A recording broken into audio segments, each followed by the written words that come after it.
في مكان على الأرض، الرمل فيه مش أصفر، الرمل أحمر زي النار. كثبان رملية أعلى من ناطحات سحاب، أشجار ميتة واقفة من مئات السنين، وساحل مليان سفن غرقانة محدش لمسه. المكان ده شكله كأنه من كوكب تاني، بس الحقيقة إنه موجود في إفريقيا.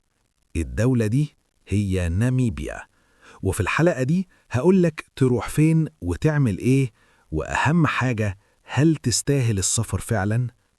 ناميبيا فين؟ ناميبيا موجودة في جنوب غرب إفريقيا على المحيط الأطلسي. دولة مساحتها كبيرة جداً، 824,292 كيلومتر مربع، لكن عدد سكانها حوالي 2.5 مليون بس. يعني طرق فاضية، طبيعة مفتوحة، وإحساس إنك لوحدك في العالم. ليه ناميبيا مختلفة؟ ناميبيا فيها واحدة من أقدم الصحاري في العالم، وهي صحراء ناميب. الصحراء دي لونها أحمر، عمرها ملايين السنين، وشكلها مختلف عن أي صحراء تانية. أهم الأماكن في ناميبيا: سوسوسفلي، قلب صحراء ناميبيا وأيقونة البلد. لو في مكان واحد لازم يتحط في خطتك في ناميبيا فهو سوسوسفلي. المكان ده مش مجرد صحراء، ده واحد من أغرب وأجمل المشاهد الطبيعية على الكوكب. أول حاجة هتلاحظها اللون. الرمل هنا مش أصفر، الرمل أحمر غامق، درجة لونه جاية من أكسدة الحديد على مدار ملايين السنين. كل ما الشمس تضرب عليه اللون بيتحول لمشهد سينمائي ما بين البرتقالي، الأحمر والذهبي. الكثبان عملاقة بشكل غير طبيعي. سوسوسفلي فيها بعض من أعلى الكثبان الرملية في العالم. في كثبان توصل ل 300 متر ارتفاع تقريباً، يعني أعلى من مباني كتير، وأشهرهم دون 45. تجربة الطلوع مش سهلة خالص، رمل ناعم، خطوة تطلعك وخطوة ترجعك. لكن أول ما توصل القمة هتشوف منظر يخليك تنسى التعب تماماً. امتداد لا نهائي من الكثبان مرسوم بخطوط طبيعية كأنها لوحة فنية. أفضل وقت للزيارة، السر كله هنا. سوسوسفلي بتتغير بالكامل حسب الوقت. الصبح بدري الظلال طويلة والألوان أقوى، أفضل وقت للتصوير. وقت الظهر الإضاءة قاسية والحر شديد. قبل الغروب ألوان دافئة ومشهد هادي جدا. لو عايز أفضل تجربة ادخل بدري جدا مع أول ضوء. الوصول مش سهل لكن يستاهل. آخر جزء من الطريق بيكون رمل ناعم، محتاج عربية 4x4 أو تستخدم شاطل موجودة هناك. وده جزء من التجربة نفسها، إنك تدخل مكان مش سهل الوصول ليه.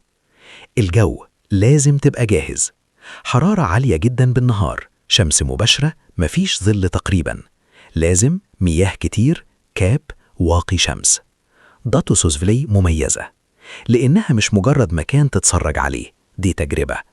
تمشي وسط صحراء ملهاش نهاية، تطلع كثبان عملاقة، تشوف ألوان بتتغير كل دقيقة، وتحس إنك في مكان بدائي جدا، مفيش زحمة، مفيش صوت، مفيش حاجة صناعية، بس أنت والطبيعة.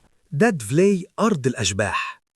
لو سوسوسفلي مبهر، فدادفلي مرهب بجماله. المكان ده عبارة عن أرض طينية بيضة ناشفة، واقف فيها أشجار ماتت بقالها أكتر من 600-900 سنة، ومن غير ما تتحلل بسبب الجفاف الشديد. المشهد هنا مش طبيعي، أرض بيضة، أشجار سودة، وسما زرقاء صافية. المشهد تحسه لوحة مرسومة مش حقيقية. المكان كان زمان نهر، لكن الكثبان الرملية قفلت المية، فماتت الأشجار وفضلت واقفة لحد النهاردة. الهدوء هنا غريب، مفيش صوت، مفيش حركة، تحس إن الزمن واقف. دادفلي مش مكان تتفرج عليه، ده مكان تحسه. سكيلتون كوست، ساحل الهلاك، واحد من أغرب وأخطر سواحل العالم. سكيلتون كوست مكان بيجمع بين المحيط والصحراء، بس بشكل مخيف. الساحل ده مليان سفن غرقانة، ضباب كثيف، وأمواج عنيفة. زمان أي سفينة كانت تقترب كانت بتضيع، ولو نجت من الغرق هتواجه صحراء قاسية من غير مية ولا حياة.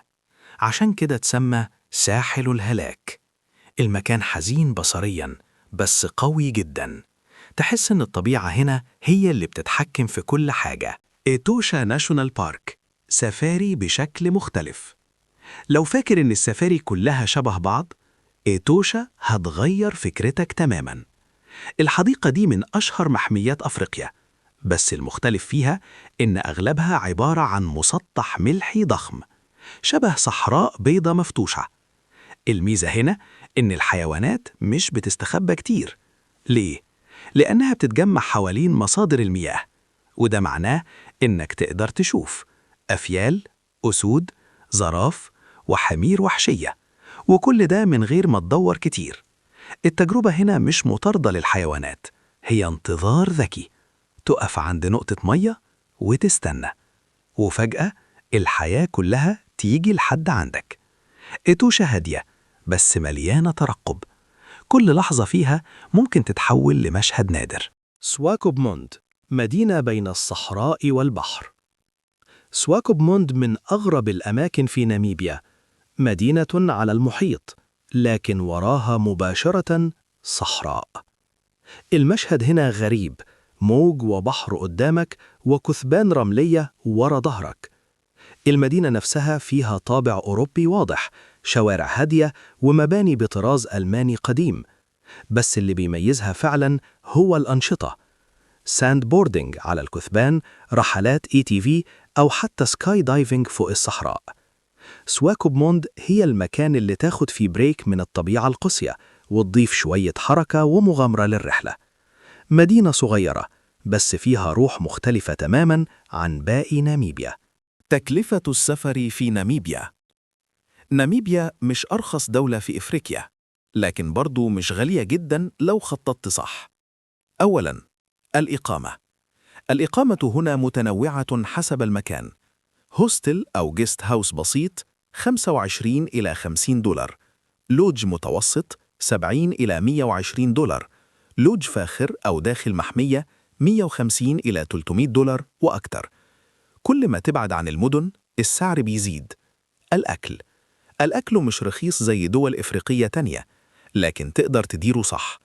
وجبة بسيطة 5 إلى 10 دولار، مطعم متوسط 12 إلى 25 دولار، مطعم كويس 30 دولار أو أكتر.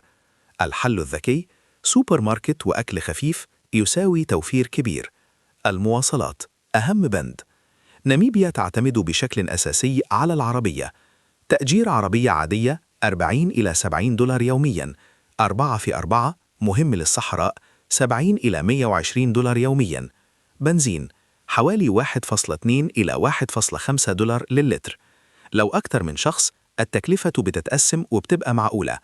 متوسط تكلفة اليوم. اقتصادي 60 إلى 90 دولار يومياً. متوسط مريح 100 إلى 150 دولار يومياً. تجربة أعلى 180 إلى 250 دولار أو أكتر. الخلاصة، أغلى حاجة في ناميبيا المواصلات والمسافات.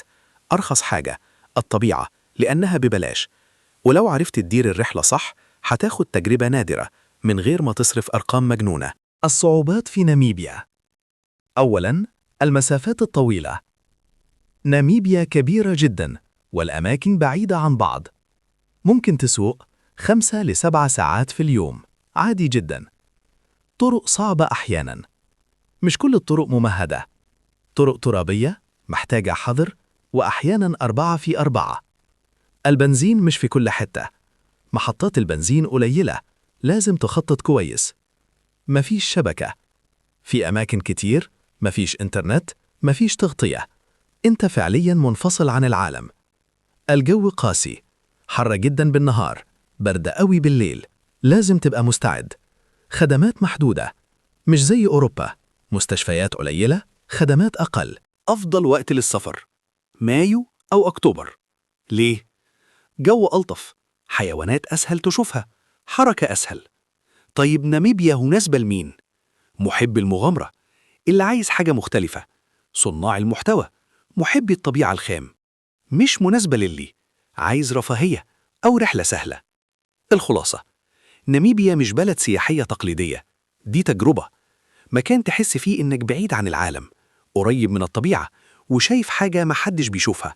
ده مش بس تغيير مكان أو جو، ده تغيير لإحساسك كله.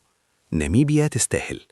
اكتب لي في التعليقات لو سافرت ناميبيا أول مكان فتزوره فين، وما تنساش تعمل سبسكرايب عشان رحلتنا لسه مكملة.